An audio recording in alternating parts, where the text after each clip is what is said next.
What does it take to change the game? To disrupt the norm? To leave a lasting impact? Welcome to Game Changers, the podcast where we dive deep in the minds of the innovators, thinkers, and doers. These are the stories of resilience, vision, and change. Real models, real impact, real game changers. Join the conversation and let's inspire the next generation together.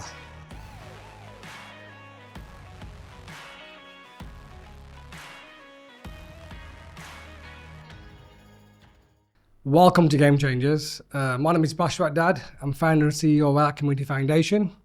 And today on our first podcast, we've got Doug. And we're going to talk all about Doug. We're going to talk about enterprise, talk about communities, and talk about High Sheriff as well.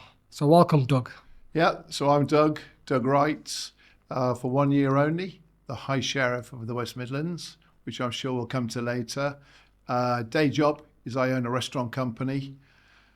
1O level, the proud owner of 1O level. My mum was pretty cross, in terms of took 10 O levels, got one, and have really sort of forged a career as an entrepreneur. Amazing. So let's start at the beginning, Doug. So where did you grow up and what was life like when you were growing up? That's a great question. I was born in Bromsgrove. Wow. I lived in Bromsgrove for 7 days. I was abandoned as a child, a baby.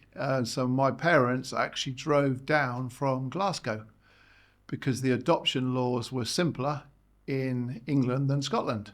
So they drove down, chose me. So day 8 of my life, I went off to live near the Celtic ground in Glasgow for 5.5 years. So adopted by a Scottish couple. At the age of 5.5, we got invited to a really posh house. And we were all really keen to go for a birthday party because we knew that we were going to get fed really, really well. So something was going to happen which was going to change my life that afternoon. And this is hard to believe and easier on a podcast, but I found out I had the voice of an angel, believe it or not. So we all had to sing a song at a birthday party. And as I sang, the whole house and the whole room went quiet. 6 weeks later, I was dropped off to Durham Cathedral. I was smaller than Paddington Bear, couldn't tie my shoelaces, but I became a boarder at a very famous cathedral and boys' school, which was, my mum and dad were thrilled, but for me it was awful. Imagine being a boarder for 51 weeks of the year, going home for 1 week. So tough start to life. So what age were you at boarding school then? 5.5. So from 5.5 years 5.5 to 11. To 11. Yeah. You were in boarding school and Yes. you spent 1 day a week with parents. No, 1 week. 1 week. Year. A year. Yeah. We used to see our parents every fourth Sunday after church service. And we used to go to a local cafe for something to eat. So your parents would pitch up, you'd see them for a couple of hours. They'd give you some chocolate, some pocket money. And that was pretty much it for a month. So how was it sort of growing up then? So you spent 5 years literally really independent. And we talk about independence these days and young people, and they find it rather difficult to be independent, don't they? So from you, it's set on a very early age. So It's really talk tough. about, yeah. Really, really tough. Being away from your mum and dad, it was very Dickensian. It was like living in a previous sort of age. The fact that, it was almost Oliver Twist-esque. The school bell would ring at 20 to 6 in the morning, porridge and water for breakfast, rehearse at the cathedral, full day at school, and back to the cathedral. We actually used to go to the cathedral, I think, over 30 times a week. So, yeah, it was hard, but it was undoubtedly going to make me and shape me as a person later on in life. So I think I'm gaining all the benefits of that hard schooling now, but at the time it was pretty sad being away from mum and dad. Of course, yeah. So when you talk about the benefits, so what does that look like? Resilience, what did you do you feel gain from that experience and that helps you in today's life? I think the biggest thing I gained was just be confident. all of us will make mistakes in our life. But, you know, for young people, it's really important they grasp this. We're not history teachers. You know, all of us have got issues, but don't worry about what's happened in the past. There's a great saying in life, and it's almost hung on my office wall, and it says this: worry about what you can control. And in today's times, that's pretty relevant. So back at school, I learned the art of anything is possible. Believe in yourself. I didn't love it, but I think, you know, there is lots that I can now draw on that. Let's call it an experience. The experience of being a chorister ended pretty brutally. As soon as your voice breaks, you leave at the end of the term. Wow. So I went back to live with mum and dad, loved it. And we'd moved south. We'd moved to a place called Bedford. The next thing that happened to me in life was I found that, you know, obviously I could no longer sing, but I found out that I was a very good cricketer. Oh, wow. And that was going to have a massive impact on my life, both positively and negatively. Won a sports scholarship to a lovely school. The only reason they had me there was because for my cricket average. Now, my mum and dad were teachers, the couple that adopted me. And so the only thing that was important in mum's eyes and dad's eyes was that please pass your exams. So mass excitement when I went to a good school. Very, very excited when found out I was going to take 10 O-levels. But as I alluded to earlier, that went horribly wrong. In my defence, when I was 16, I had a cricket average of 71. Wow. In fact, to be precise, 71.81.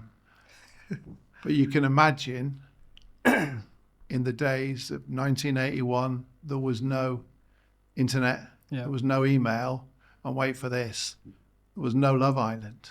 Imagine poor people having to live without Love Island. So why I'm saying all about this is that our O-level, our exam results, came down the path. Postman Pat brought them. Oh, wow. And I'm still haunted to this day about opening this golden envelope, which parents expected, you know, 10 O-levels. And inside there was 1 B and 9 Ds. My mum closed all the curtains. I think she chased me around the house for about 3 days. But she was really disappointed. Of course. And it was probably the hardest thing as a teacher, because don't forget, in 1981, all the exam results were printed in the local newspaper. Now, it started at 10 O-levels and it went down to 7. Then there was a gap at the bottom and it said Douglas Wright, 1 O-level. Wow. But no one believed it. I got away with it. No one ever questioned it because they just thought the 0 was missing off.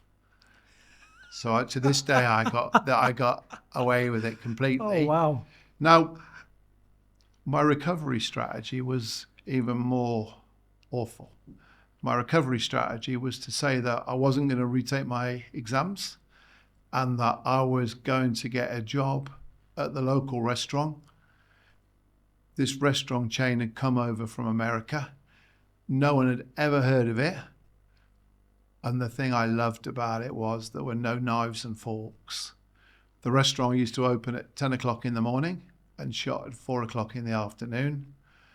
And it didn't serve breakfast. It just served like hamburgers, cheeseburgers, French fries, milkshakes. So if I can just come in there, so obviously you had an opportunity to retake your O-levels. So why did you decide that it wasn't for you? Is it because you felt that education wasn't for you at the time? Or what was that willingness, that desire to sort of think, no, I want to start working at a very young age? I was always a dreamer. And I kind of thought to myself that I want to be a businessman, in brackets, without a clue. But so I kind of thought that if I get into this restaurant concept as a young man, that I'm getting in early. And I really believed, I don't know why, because when I got the job, I was the toilet cleaner. but I knew that was one step too far for my mum. So on the way home, I decided to lie to her and that I was going to call myself an operative. Wow. Got home and said I've got a job.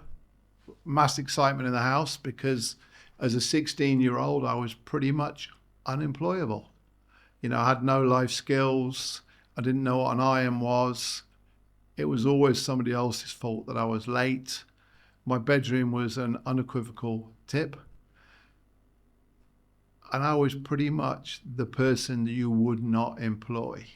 But somebody gave me a chance, albeit with the toilet brush. My mum was furious. But I realized that I needed to kick on. I hadn't got anything else. And as soon as I walked through the doors of the Golden Arches, I loved it. And I loved it because I couldn't let people down. And there was a great synergy between business and sport. So I was very good at sport. Straight away, I hated the toilets. I hated the fact you cleaned them all, then people came and made a mess of them. But I loved having people that I simply couldn't let down. We were part of a team, and it really was an extraordinary amount of fun. For this fun, we got paid, and we were getting gifted life skills. So yeah, I mean, it certainly wasn't the position that mum and dad wanted. I was just going to say, because obviously they're coming from a teaching background, they were probably expecting academics, probably college, maybe university. Yeah, all of that. Yeah. And I felt a huge weight of disappointment. Yeah. At 12 years old, if you'd looked on the back of my tracksuit, it would have said future solicitor. Yeah. You know, I was bright. I had a forensic mind. I could put my mind to anything. But I've got a burning fire inside me, you know, always have. That, you know, I always want to be better. And that, you know, I'm very self-analytical, very critical. And, you know, whether I was batting, fielding, as a cricketer, I could apply myself to anything. Yeah. Apart from schoolwork. And I'll never, ever, ever know why. Is that confidence, you know, because obviously, clearly you've got a mindset of enterprise, entrepreneurial. That's quite clear. Is that coming from the time in Scotland, do you feel? Or, you know, it's from within, or where's that coming from? Because that's not quite normal for every young person, is it? No, but, you know, I don't know. And, you know, if I could set the clocks back and reset young Doug at 16, yeah, I would say to everybody, work assiduously, work hard at school, go to college, go to university, because education gives you a great start. And like, you know, 1 level doesn't put you in a good place. But what I was able to do with an extraordinary amount of hard work and a little bit of nous, that I was able to start that journey where ultimately I was going to be an entrepreneur and an innovator. But, you know, getting back to the muck story, at 16, started to progress. You know, I was promoted from toilet cleaner to staff member. And then, believe it or not, at 18, I became a shift leader. At 18? Yeah, wow. Which was crazy.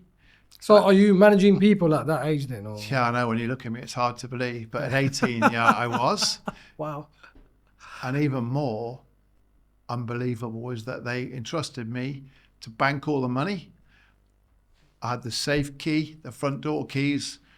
Young Doug was in charge, you know, so his recovery strategy had begun.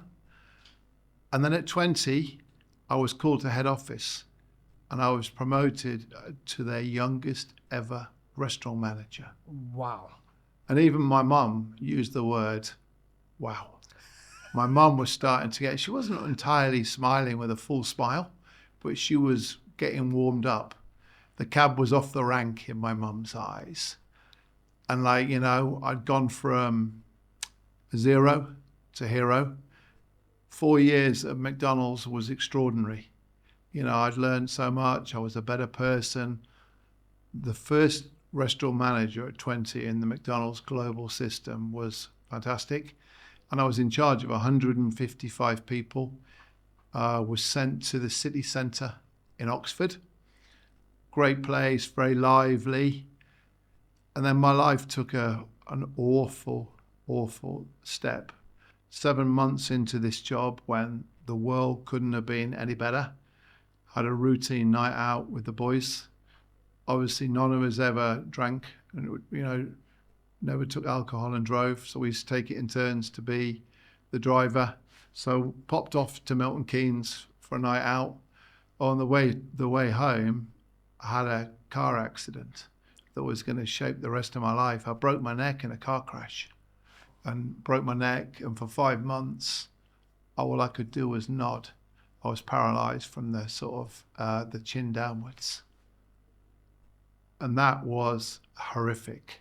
We were taken to Stoke Mandeville, which was the National Spinal Centre from the local hospital in Oxford. We were airlifted over there, told we'd never walk again. And my mum shed buckets of tears. She couldn't have kids herself. She was extraordinarily poor. And so she used to lie on the hospital floor every night. I felt sadder about that than I did about the fact that I had what's called partial paralysis. So my body was in shock. I was about the breadth of a hair away from severing my spinal cord. And obviously we all know that if I had severed the spinal cord, I'd have been paralysed forever. So that was a tough period, but eventually, through the help of so many volunteers, physiotherapists, occupational therapists, volunteers saved our family's life. People used to give mum lifts, people used to put mum up, people used to bring us food to the hospital, people used to come and read to us, people used to bring in on DVDs, or they were video recorder, Betamax, VHS, games of football. But yeah, I spent the best part of 53 weeks out of action. McDonald's were extraordinary. They were really kind. They kept my job open. They paid me. And it took me about a couple of years to get back on my feet. I was in and out of a wheelchair. I've got very little movement in the left-hand side of my body still. Yeah. I've got no feeling in the left-hand side of my body. But believe it or not, an accident like that was going to shape the rest of my life. I realised that I wanted to get back to McDonald's. Wasn't well enough to go and work in the restaurant, so I went to work in the newly formed customer services in Sutton Coldfield. And that's pretty much where, I've remained ever since 1987. That, I'm a very proud West Midlander. I was born in the West Midlands, stayed there for a week. And I did spend the next probably 13 or 14 years doing corporate roles at McDonald's. Got better. And then I decided, it was crazy, but I wanted to become a McDonald's franchisee. So I wanted to leave corporate McDonald's after 21 years, applied to become a franchisee. And someone believed in me, because it wasn't for the size of my wallet or my bank balance. I had 612 British pounds. McDonald's saw something in me. I've always been good with people, and again, it's that whole sporting thing.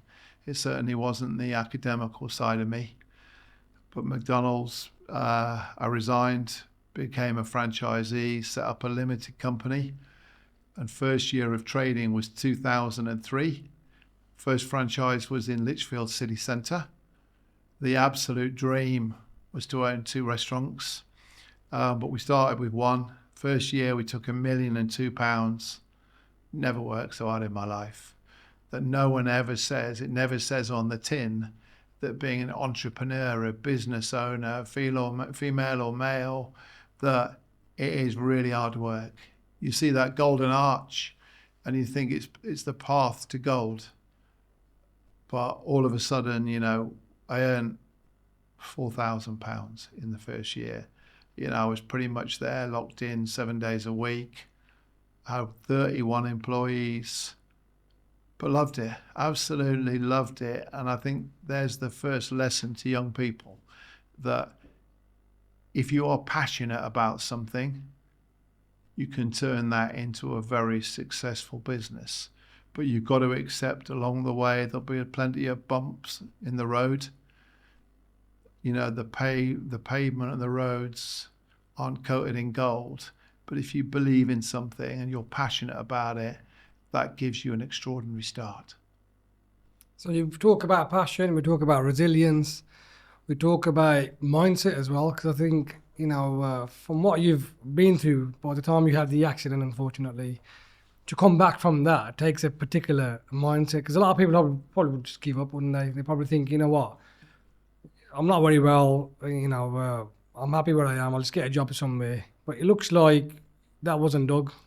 You thought, I'll tell you what, as soon as I get better, I get back onto my feet, find a different type of role and start developing myself again. So where does that mindset come from, or why is it important to have that type of mindset, especially for young people? My light bulb moment was when I had that accident. I was okay, I was a kind person, but it changed me. I was grateful to be alive.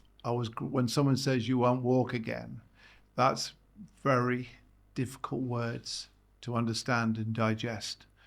And so I think you go one or two ways. You either just feel sorry for yourself, or you get back on your feet, in my case, literally, and you enjoy your life. And that was the moment where it was tough. I still find I have days where when it's cold, my hand doesn't move very well. But what you'll learn very quickly is there's always people far worse off than you. Yeah. So that was the bit where we got back up and running. So I want to talk a bit about leadership, because obviously I'm just reading it here, 25 stores, is that about right now? 26 now. Sorry, 26 stores, get that right? Yeah. So that's a lot of people that obviously you're managing. So what does that look like, and what's the challenges when you're trying to manage so many people and so many, franchises? Well, listen, it's a privilege to be in control of so many people's destinies. And we did something, or I did something. I always say we when it's a bad day, but it is I in the single tense. Everything is my company. I own it. But we did something really early on.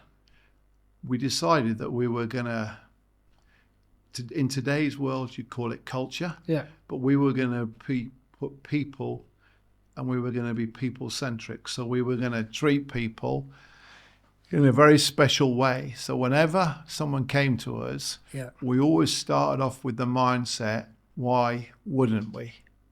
So if someone came and knocked on the door and said, I've got to change my availability, one of the kids isn't well, my wife's left me, whatever it was, we were going to put the corporate rule book away and let it idle in the background. So if we had to use it, we'd have to, but we wanted to have a place where people felt valued and special. And those two things, we wanted to make them feel valued and special. And we wanted it to be that our motto was really simple. Treat people the way you want to be treated yourself. And corporate McDonald's have been in the news, of late about, situations in workplaces, etc. But we've never had any problems. And it's because people have been at the front and centric of everything we do. And we've invested in people, we've trained people. We've gone from 31 people to 3,009 people. And we genuinely believe that we are in control of their destiny. We don't get everything right, but we invest in people. And we're so lucky that people have stayed with us for years. Our staff turnover is very low. So converting that back into your question of leadership, we've empowered people to do their job. When you expand from one restaurant to 2 to 4 to 10 to 15 to 20, you need the vital ingredients are people. We need people. And so we've been able to give people opportunity, a bit like that kind man who gifted useless Doug Wright at 16 a job. You know, you need a lucky break. And sometimes, you know, it happens for a reason. I'm a great believer in fate. For young people today, I think the most important thing is to, if you're unhappy, go and speak to people, go and join groups. You know, I was very, very struck when I went to Naseby Youth Centre. Yeah. And I went there and I think I opened a community garden there. The Pocky Park. That's right. Yeah. Well, that's where we first met. Yeah, and I think the thing that will never leave me from that day is that there was a gentleman there. I think his name is Sergeant Kieran Patel. That's right, yeah. Now, East of Birmingham is known as a tough community. Absolutely.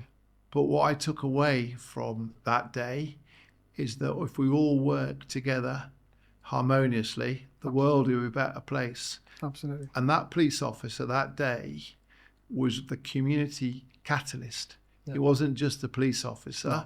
He was somebody that was making a credible difference in his community. And in this role today, you're looking at people who, there's two things that across my year that I wanted to have. I wanted to call out people who are championing community cohesion.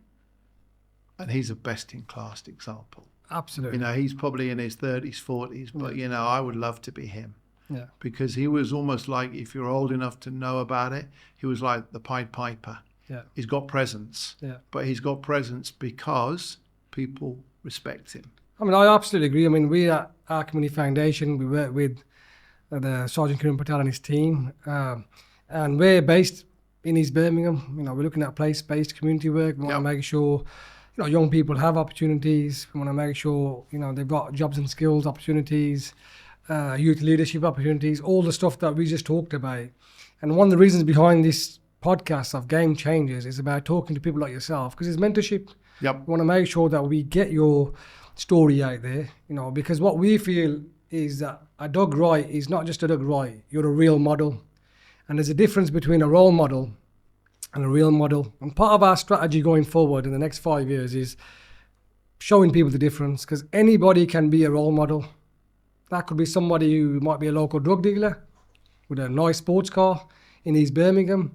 That person could be a role model to somebody.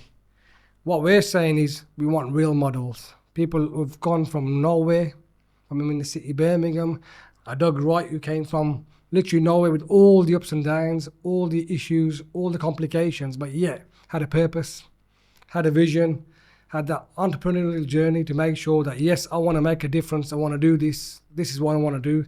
From the age of 16, there's going to be a lot of other Doug Wrights out there in East Birmingham. There are hundreds and thousands of people. And that is the role of our community foundation. And your foundation has just got to inspire people. And like, you know, we've all got troubles in our world. But I think the most important thing is believe in yourself. Whatever's gone in the past, don't worry about it. You know, if you've gone off track and gone into, you know, crime or whatever, it's never too late to come back onto mainstream. And like, you know, I've seen many examples of poacher turned gamekeeper. And it's having that mindset about worry about what you can control. Absolutely. Well, I didn't want to just run a business, right? I wanted to use my business as a force for good to help others. Fantastic. Now, as the business gained a bit of traction, I knew that I owed life a big, big debt. And I got a lot of credit for it, but the reality was I was one of hundreds of people. Charity, since the car accident, has been so, so important. So as my business started to grow, I've always tried to say to people, we need to use our business force as a force for good to help others. What does that mean? Doing kind things, being best in community, helping communities solve community issues. But that wasn't going to be enough for me. So we worked as a team. We wanted to open a Ronald McDonald House.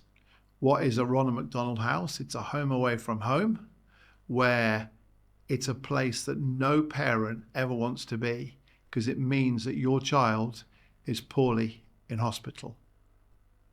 So to open this Ronald McDonald House next to the Birmingham Children's Hospital, we had to raise a lot of money.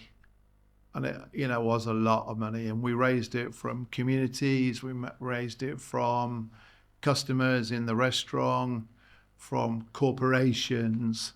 The Ronald McDonald House Trust in America gave us money. People from London gave us, but we did a lot of fundraising, a lot of hard work, but we managed to raise £9.6 million. Fantastic. So we opened this facility next to the Children's Hospital, and we opened it on the 29th of November 2009. I went from super keen fundraiser, in brackets useless, but very keen, and I had a meteoric rise to chairman. And that's fantastic. And I think there's a few lessons for us all. None of us ever save up for our children becoming ill, is number one. And number two, and I always finish this if I'm speaking to a good big group of people, wherever I am in the world, none of us ever know when we're going to need the help of a charity. Yep. So we opened it. Ronald McDonald House is now, in 15 years, had over 16,500 families stay with us in Birmingham. Average stay about 4 months, longest stay a couple of years. And we don't charge you. So when your life's at your darkest points, we welcome you in. We prioritize you depending on how poorly your child is and how far away home is. Home could be Bristol, it could be Dubai, because we have a world-class hospital here. That's the right. Birmingham Children's Hospital is a leading hospital, not in the UK, but internationally. A lot of our mums and dads and siblings who stay with us at Ronald McDonald House, they're having to deal with the fact that their son, daughter, brother, sister has got cancer or leukemia. And unfortunately, that's a tough thing. So in families' deepest, darkest moments, we're there for them. Yeah. And I should probably press the pause button there when I talk about charity, because all the young people who are listening to your podcast today have got to grasp this, that charity isn't about giving pots and pots of money. Charity should begin as a young person. Whether you're 12 upwards, you should be doing something charitable. Now, they're probably all listening to the podcast think, well, I haven't got enough money, my life's tough. But yeah, that's when to begin, because a small random act of kindness, whether it's doing an old person shopping, whether it's taking their dog for a walk, cutting the lawn, in some cases, it's just going speaking to an elderly person and seeing how they are. Inviting a neighbour round for dinner, for tea. Start now. And people who go to college and university have lots of spare time. Google your local charity. Find out where your local charity is. Email them saying that you want to do a few hours a week or a few hours a month. What it will do, it will start to sow the seeds about migrating from college or university into the workplace. So what appears to be a crazy tip all of a sudden looks a great tip. Yeah. Because not only do you get life experience for free, yes, you don't earn any money, but you're all of a sudden helping people and you're gaining that long road to independence. Absolutely. Which is a forever street. 100%. I just want to add on to that, because with our community foundation, we deliver something called youth social action projects. And that's exactly that, Doug. They learn volunteering. That Pocky Park has been maintained by young people in Allen Rock from OCF. Yep. We do litter picks in the area. We look after local communities. Recently, because we just finished Ramadan, in East Birmingham, we had a youth iftar, and part of that was charity giving. So I think the importance of charity and time, volunteering, it's not just that, it's about what you've said, Doug, it's about learning. It's about, having a purpose. It's about making sure you're giving back to the community. And being a Muslim myself, for us, it's all about, whenever you give back, you'll get it back 10 times. Of course you will. 10 times. And whatever your faith, what I'd say to you is that if you had to write down 2 words I said today, it would be community and impact. Yeah. And believe it or not, everybody listening to this podcast, they're in control of that. Yeah. So in life, no matter what your role, whatever your age, sexuality, faith, ethnic origin, you can impact communities. You can. And let me just pick up something you've talked about.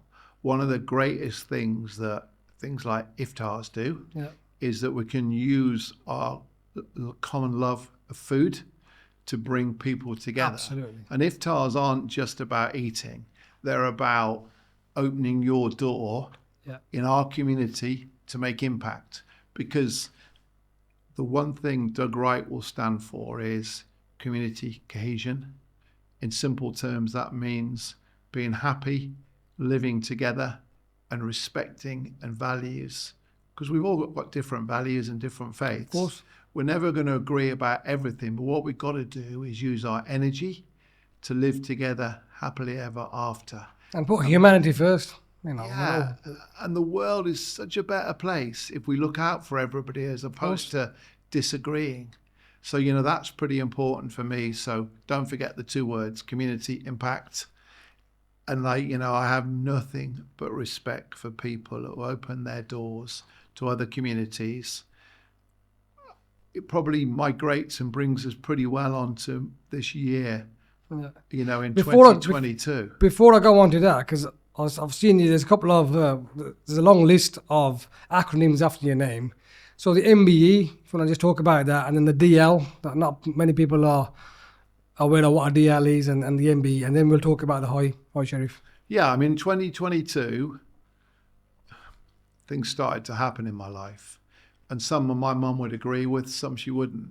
I've been blessed and honoured now to have 2 honorary doctorates. And recently I was given a professorship of Aston University. Brilliant. My mum would chase me up the road having, honorary doctorates and professorships when she'd say you have to study. But you know what universities are pretty clever at is getting that platform and synergy between education and business. So I've been a pretty important catalyst in some work that's been done over at Aston University. But so in 2022, opened a letter, looked like a tax demand or a tax bill or something official. And I found out I've got an MBE, a national honour from the Queen, which, I've never really got myself and still don't get myself. I don't see myself as anything special. But, off we went to Buckingham Palace. Got this award for services to the West Midlands for business and community achievements. It's just a real shame that my mum wasn't being alive, because she would have loved going to Buckingham Palace. A few weeks later, after I got an MBE, I was invited to the Queen's state funeral, which is the greatest occasion of my life. And, to sit a few rows behind things like the American president, all the prime ministers who are alive of the UK, pretty much, it was a global occasion. And little Doug Wright was there, which was one of those moments where you think, gosh, how did that happen? I have a couple of other roles in life. I'm something called a deputy lieutenant, which is a local representative of the Crown, where we go round. We are looking for people who could get what's called the King's Award for Voluntary Services. That's exceptional voluntary organisations. There's the King's Award for Enterprise, for Innovation, and all sorts of different categories. We all work for a gentleman called Dr. Derek Anderson, and he's the King's personal representative.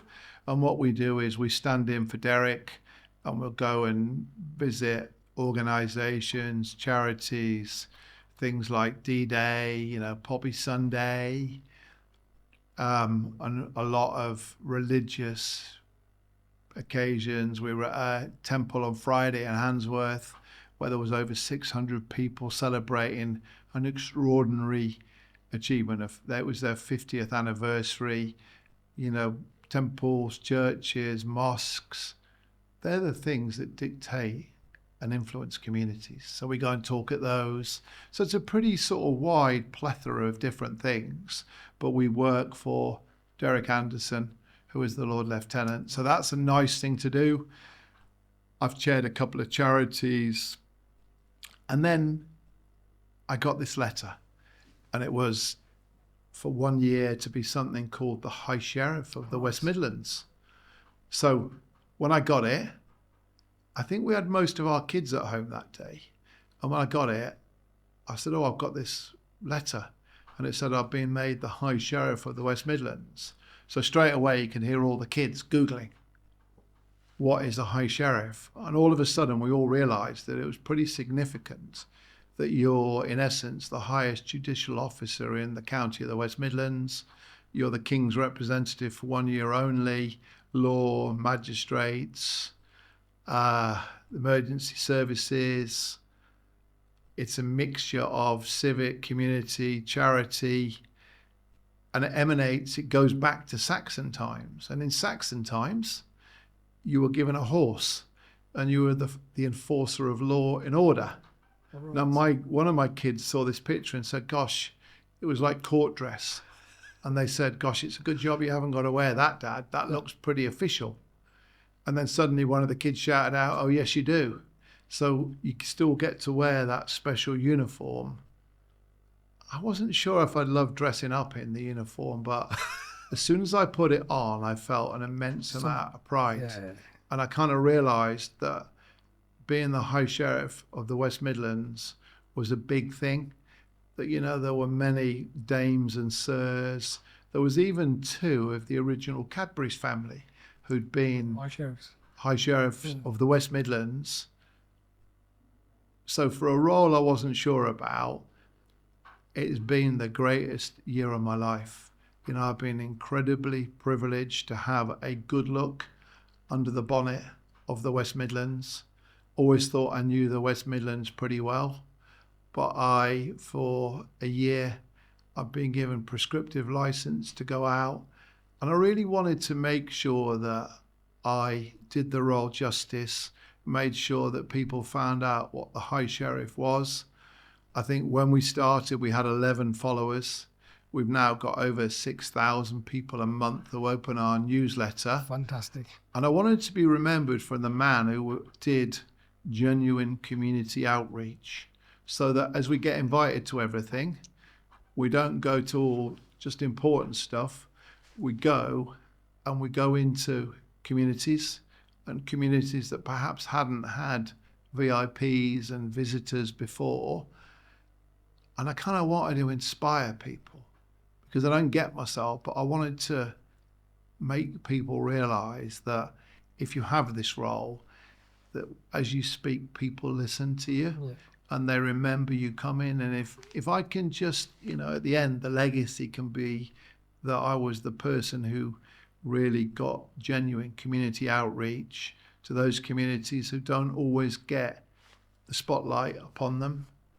So yeah, that's what I've tried to do. Community cohesion, bringing people together, and also people, organizations, and we're sitting in one today. Yeah. You know, probably, you know, your goal is to become the best of your organizations, you know, at East Birmingham and ultimately the West Midlands, and to have a national model where we make young people have a purpose, to feel valued and special. So that's been my year, wanting to champion the great people we have, because as society fails, you know, we're in a climate where there's less money, it feels tough wherever we go. If you can sprinkle that little bit of magic upon people, that's what I wanted to do. And I will be so sad to finish for something I wasn't sure about. I've met an extraordinary amount of people who are doing things for the betterment of their community across the 7 boroughs of the West Midlands. And that's where I met you. Absolutely. I mean, when we first met, it was actually in Allen Rock, East Birmingham. Yep. Working with Naseby Youth Centre. And you came in and you weren't supposed to speak on that day. It usually happens, I think. the host was like, "Oh, can you say a few words?" And I still remember that we had a lot of young people there that day at the Nesby Youth Centre. And, the young people, they're loud when they're doing their own stuff. When you started speaking, there was silence. And when you talked about your journey and your story and gave them that snapshot, they were inspired. And that's when I thought we need to get you at some stage onto our Game Changers podcast, because you are a game changer, Doug. You've changed the game, not just through business, but through your community work, being a really good person. And I want to share something with you now, which I didn't share earlier. Before I came out today, I told one of my sons that I've got a podcast with Doug Wright, MBEDL. And he's like, "Oh, was that the McDonald's guy?" Because he doesn't remember you. And you probably won't remember this. But back in COVID, I think it was maybe one of your restaurants, you all had to queue in. They were at Sutton College, and you were in a queue, so you didn't push in. You queued up, and my son was in a queue with one of his friends. And, we had to sort of go in isolation and stuff. And you had a little chat with a few young people. My son was one of them. And you talked about inspiration and the fact that we're queuing up, and a bit about yourself. And they were quite gobsmacked to think that you owned all these restaurants, but yet you still queued up with the young people and waited your turn. And he mentioned that to me today. And that says a lot about you, Doug, as a person. Put aside, your business mindset and the fantastic, journey you've been on. And, I just want to take this moment to appreciate the fact that you've come on to the Game Changers podcast to share your story. And I'm sure this is going to, not just thousands, but hundreds of thousands of young people, because we're not going to be on YouTube. So we want to make sure young people are inspired, and I think they will be inspired by your journey. And I want to really appreciate the fact that you've came onto our podcast. Yeah, look, thank you. I've said many times today, I don't really get myself, but what I want to try and do is be real and authentic, and to give people the message that young people get bad press at times, but young people are extraordinary. I met a 15-year-old person in a voluntary role who saved someone's life. So there are, across the West Midlands, so many young people who have got so much talent. And, message to employers, give people a chance. It's been really tough. People got locked up and you couldn't leave their bedrooms during COVID. Give people a chance and they'll repay you in droves. Whether it's talking to people in queues, in restaurants, whatever it is, it's those random acts of kindness that, I wouldn't be sitting here today talking to Game Changers. And, my mum would love it if someone had said her son was a game changer. She would be like, gosh, that would mean more to her in terms of authenticity. Because when you say that, it's the ultimate badge of honour, isn't it? Yeah, absolutely. To be a game changer. So people listening today, don't worry about what's happened. Just get on with it. Find something you're passionate about. And whilst you're at college, school, university, volunteer somewhere, and you will undoubtedly find something that floats your boat. And all you need to do is find that spark to ignite your life. But worry not about what's happened. There isn't such a thing as a perfect world. Social media makes it really hard because it portrays that everything is incredible apart from yourself. So have some time away from social media, invest in yourself, go for a walk, do those kind of things that we used to do, speak to people. But it's a great honor, and I hope that people listening today have realized that if you aren't, academic, if you don't do brilliantly at school, if you have an accident, if you've got a disability, anything's possible. But you have to believe yourself that you can change it. And thank you for all you do for our community, because hopefully I know how hard you work, and I know your journey and the fact, you've been a politician, a councillor, but to now stop and dedicate your life for the betterment of young people, you should be monstrously proud. Thank you. Doug Wright, MBEDL, thank you for being a game changer, and thank you for coming on today.